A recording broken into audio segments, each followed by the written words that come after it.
After the US abduction of Venezuela's President Nicolas Maduro, do other leaders in other nations have reason to be worried? Let's take a look. First, listen to what President Trump has said about Colombia's President Gustavo Petro. Colombia is very sick too, run by a sick man who likes making cocaine and selling it to the United States. He's not going to be doing it very So there will be an operation by the U.S.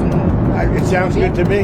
Yeah. You know why? Because they kill a lot of people. Then there's Mexico. By the way, you have to do something with Mexico. Mexico has to get their act together because they're pouring through Mexico, and we're going to have to do something. But there are big differences between Venezuela and Colombia and Mexico in terms of political stability, democratic rule and politics. And as such, many analysts conclude it's highly unlikely the US would or could attempt a military coup in either country. But what about Cuba? The US has punished the tiny island nation for 6 decades because of the Cuban Revolution through economic sanctions and travel restrictions. Havana is also a US-designated state sponsor of terrorism. Here's what US Secretary of State Marco Rubio said. Yeah, look, if I lived in Havana and I was in the government, I'd be concerned, at least a little bit. You see, Rubio is the son of Cuban immigrants and has admitted that for him, it's personal.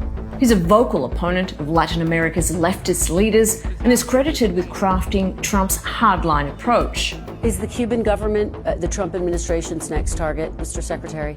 Well, the Cuban government is a huge problem. Yeah, the Cuban government is a huge problem. First so of all, is that a yes? Cuba, but I don't think people fully appreciate. I think they're in a lot of trouble. Yes, I'm not going to talk to you about what our future steps are going to be and our policies are going to be right now. It's not just Latin America.